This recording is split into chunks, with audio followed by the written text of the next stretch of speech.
crisis.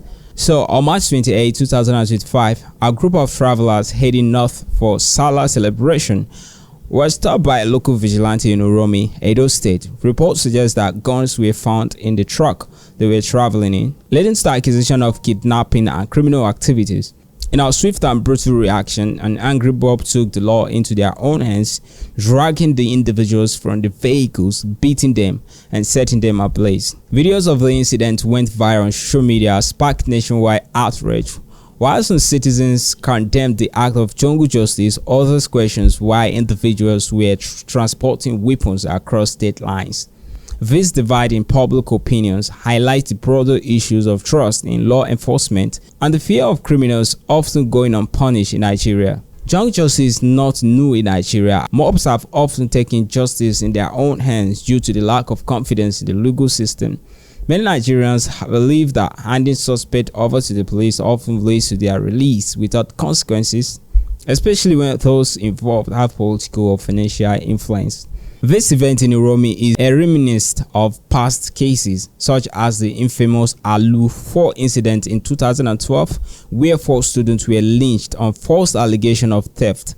The same pattern repeats suspicious mob violences and extrajudicial killing, all fueled by frustration with a weak justice system. The Uromi incident has also triggered ethnic and religious tensions, particularly because the victims were largely from northern Nigeria. Some northern groups have decried the attack as targeted violence against northerners traveling in the south.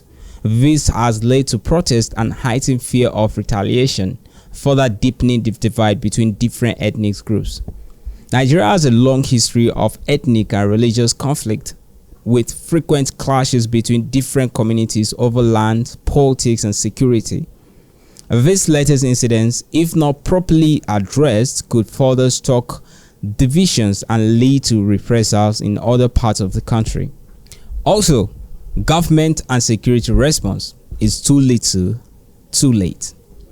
In response to the lynching, President Bola Tinubu strongly condemned the act, labeling it as barbaric and ordering a full investigation. He emphasized that all Nigerians have the right to free movement across the country and that jungle justice has no place in a civilized society. Similarly, the Edo State governor called for a thorough police investigation and several suspects have been reportedly arrested. International bodies including Amnesty International have also condemned the act, urging the Nigerian government to take firm actions against those responsible. However, critics argue that the government response has been reactive rather than preventive. Despite numerous cases of mob justice in the past, authorities have failed to enforce laws that deter such acts.